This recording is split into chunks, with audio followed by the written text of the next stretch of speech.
The lengths that people will go to steal our cars is crazy. And I don't think I've ever seen anything crazier than this. Let's just get into it, man. I don't even want to waste your time. They're the father-son duo with a passion for unique cars. We're getting to live a nice life. But sometimes there are setbacks. And then this happens and you have no defense. Jason Reddick says last Wednesday he let his 16-year-old son, Jackson, drive his rare 2015 Dodge Challenger Hellcat to Haltom High School. First generation. Then, A lot of things went wrong, yeah. Reddick says someone hired a locksmith to unlock the vehicle in the school parking lot, then took off in it. Are you serious?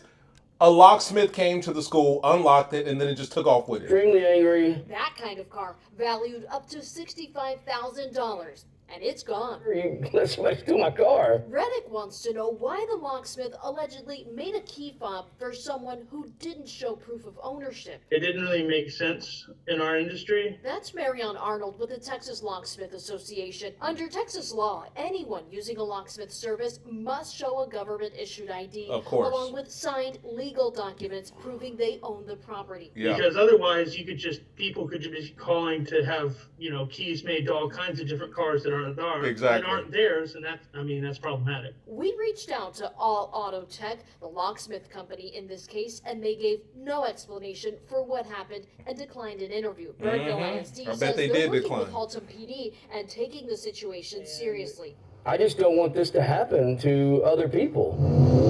And he wants the car he worked so hard to buy back. In Haltom City, I'm Adriana De Alba. So, my man let his son drive the car to school.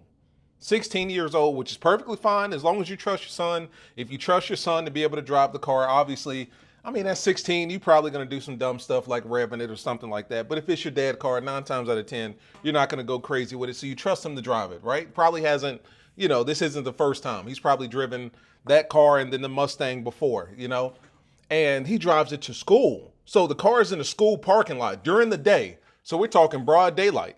The sun's out. Somebody sees that car, calls the locksmith, which is a new one on me.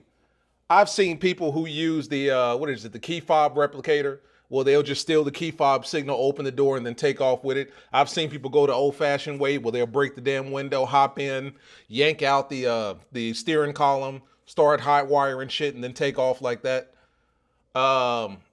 I've seen people just put it on the flatbed and just take the motherfucker, right? Put it in neutral, use another car to push it off. I've seen all kinds of crazy stuff when it comes to stealing these cars.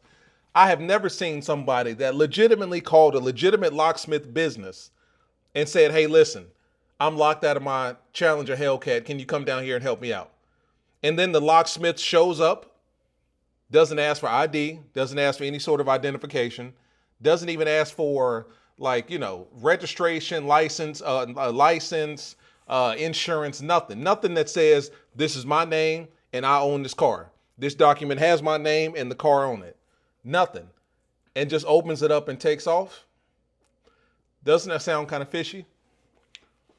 I don't want to be the one to say it, but it sounds like an inside job to me. Come on now. You know what I mean? You took this car to school, $65,000, and it's a first generation, so it's really rare. First generation 2015 Dodge Challenger Hellcat. Slim body, obviously. Very rare, right? You're lucky to see a 2015 in 2025 at this point. So it's a 10-year-old car, but it's very rare. Like, you know what I mean? And show up to the school, unlock it, and then just take off. And it's one of them things like the kid obviously has the key fob, I would imagine. So somehow or another, they were able to give the thief or whoever stole the car either a fake key fob or replicated key fob, something, which once again, didn't raise any questions. Because to my understanding, like I don't know how it works. I've never locked myself out of my car. And, at this point, with technology being what it is, I don't know how I could, to be real with you. Like, you can't leave your car or your key in your car. Like, number one, you can't lock it. And I think this still pertains to the new Chargers and Challengers. If you were to leave your key fob in the trunk is going to pop open automatically, So it's like none of these things went off in the head of whoever the locksmith company was, that, hey, listen, this might be, this might be kind of a fishy situation, which leads me to believe that people was in on it. This was not an accident at all. This Hellcat could have been watched for a minute. Like, it could have been a situation where maybe he had done this before. He had driven a Hellcat to school once or twice before, and somebody saw it and was like, okay, if he drives it again, we know what to do, because we know that he's going to be in class from, you know, early in the morning to 2, 3, 4 afternoon, whatever the case may be. So he's not going to be coming to and from his car like that. And if your school's like, if his school's anything like mine, like once you're in school, like you can't just be coming to the parking lot at will, like whenever you so choose. So it's one of those things, like once you park your car, you get everything you need, and you don't see your car again until it's time to leave. So they knew that, and they knew that they could take their time. And, you know, they knew that, you know, the boy wasn't going to come out anytime soon and pose a threat or anything. Called the locksmith, which was probably the homeboy, you know what I'm saying, the homie. You feel me? Everybody's in on it. And then before you know it, the Challenger's gone. Oops, what happened?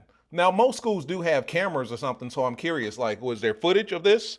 Most schools do have cameras that are watching the parking lot, watching the student parking section, the teacher parking section, faculty, all that good stuff. So it's like, I would be curious to see if there was some sort of footage associated with this. But as of right now, they have not found this car. You know what I mean? So it's either been sold as one piece or it's in multiple pieces. In which case, that Hellcat engine is probably in somebody's 300 swap. You know what I mean? But I've never seen something like that before. Calling a locksmith. Like, he honestly did it the legal way. I mean, he didn't break into it. He didn't break the window, replicate the key fob or anything like that. Your boy literally called a locksmith and said, hey, listen, I got this Challenger Hellcat down here. Don't ask any questions. Just help your boy out. And there it is. You know what I mean? I always have to, you know, come on now. Whenever we start talking about stealing Chargers and Challengers, I got to plug CarLock. And the reason I got to plug them in this case, which actually would have worked out, is because the minute that door opened, the minute that they started vibrating and moving around in the car and shit like that, and the engine started, they would have known. They would have been, you know, they would have got the notification that somebody's messing with your car, the engine has started, and it's no longer there. And if they didn't know what they were looking for and it was plugged into the OBD sensor, or if it was even hardwired, if it was hardwired to the car, they would still be able to track it and see where it was, see when it's been started, see the location as far as the journey and all that stuff from the school to wherever the Challenger was taken. It's always good to have CarLock in the car, man. As we speak, all of my cars, CarLock enabled on deck. You know what I mean? I'll never get too big to have CarLock in my car. Even though I've got other security on top of it, CarLock is still the most sensitive of all my systems. So I don't know why you guys are playing, but I mean, to see a Challenger Hellcat stolen in this manner is wild, because we've seen everything. So this one is brand new on me. If you guys know anything about this Challenger Hellcat, which I'm pretty sure you don't, but if you do, you know what I'm saying, say something, tell somebody. But damn, 2015 Challenger Hellcat, man, first gen Hellcat. That's rare. That's really rare. And I would always go wide body over slim body, but if somebody gave me an opportunity for a first generation Hellcat, I'd probably jump on that. So this is a rare Hellcat to see going, man. But I mean, once again, guys, like my homeboy, he went to South Park Mall in Charlotte. So if you're familiar with Charlotte, South Park Mall is like the swanky upscale mall in Charlotte. You know what I mean? It's on the upscale side of town. It's the upscale mall. It's one of those places where you shouldn't have to worry about somebody breaking into your shit. Well, that's not the case. My boy took his Challenger Scat Pack out there. It was him and his shorty. They was walking around the mall. By the time he came out, his door was wide open. They didn't break the window or nothing. Somehow or another, they was just able to replicate the key, get into it. But he did have the steering wheel lock, the old school steering wheel lock that plugs into your seatbelt. Yeah, he had that around the steering wheel, so they couldn't steal the car. So all they were able to do is open the door, look through his center console in his glove compartment. They said, I think he said they stole his sunglasses, some stupid shit like that. But they left his door wide open. But they couldn't steal the car. So, I mean, there are low-cost options out there to help you protect your damn car. If there's one thing that I know, is that a lot of these thieves hate that steering wheel lock. That metal cord or the cable, the metal cable, steel cable, I believe it's steel. That steel cable that wraps around your steering wheel and then plugs into your seatbelt, they hate that shit.